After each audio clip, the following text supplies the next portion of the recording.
Assalamualaikum warahmatullahi wabarakatuh. Perkenalkan, nama saya Ani Anggraini, kelas PGMI 1B, nomor absen 48, NIM 126205213223. Di sini saya akan mempresentasikan mata kuliah dasar-dasar pendidikan dengan subtema landasan historis pendidikan. Sejarah pendidikan di Indonesia. Pendidikan di Indonesia telah ada sejak tahun 1901 zaman Belanda menduduki di Indonesia. Saat itu, Indonesia mendirikan sekolah-sekolah di Indonesia untuk kalangan pribumi. Namun, seiring berjalannya waktu, sistem pendidikan di Indonesia mulai berkembang terlepas dari campur tangan Belanda. Lalu sejak tahun 1930, pendidikan formal ini mulai dikenal hampir semua provinsi di Indonesia. Setelah kemerdekaan Indonesia tahun 1947, dibentuk Panitia Penyelidik Pengajaran Republik Indonesia yang beranggotakan 52 orang. Panitia itu bertugas untuk meninjau masalah pendidikan dan pengajaran kanak-kanak dari tingkat taman kanak-kanak hingga perguruan tinggi. Selain itu, hal lain yang juga menjadi perhatian panitia ini adalah terkait rencana pelajaran, organisasi pemeliharaan, isi pendidikan, dan pengajaran. Beberapa hasil usulan dari panitia ini yaitu 1. Pedoman pendidikan dan pengajaran harus diubah secara mendasar. 2. Khusus mengenai pengajaran diharapkan agar bisa mendapat tempat yang teratur dan seksama.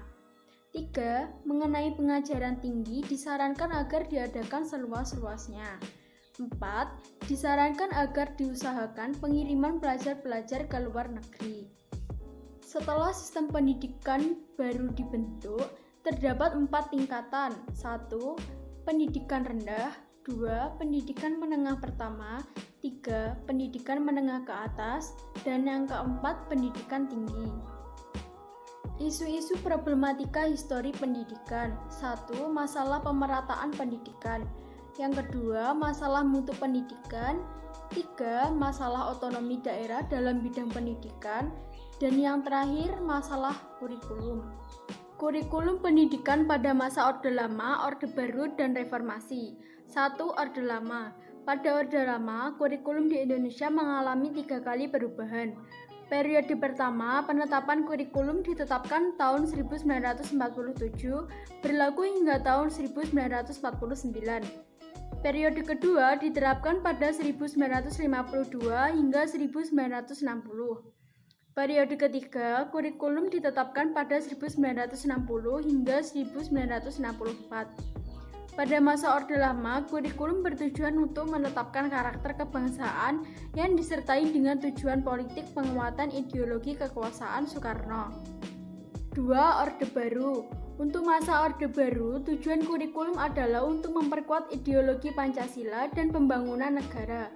Pada masa ini telah terjadi 4 kali pergantian kebijakan kurikulum. 3. Reformasi. Setelah kurikulum, masa Orde Baru berakhir di masa reformasi.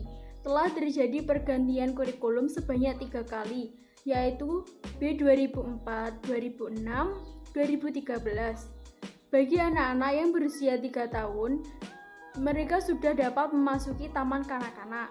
Meskipun pendidikan ini tidak wajib bagi warga negara, tetapi tujuan pokoknya adalah untuk mempersiapkan anak didik masuk sekolah dasar. Sekian video presentasi dari saya. Apabila ada kurang lebihnya, saya mohon maaf yang sebesar-besarnya. Wabillahi taufik wal hidayah. Wassalamualaikum warahmatullahi wabarakatuh.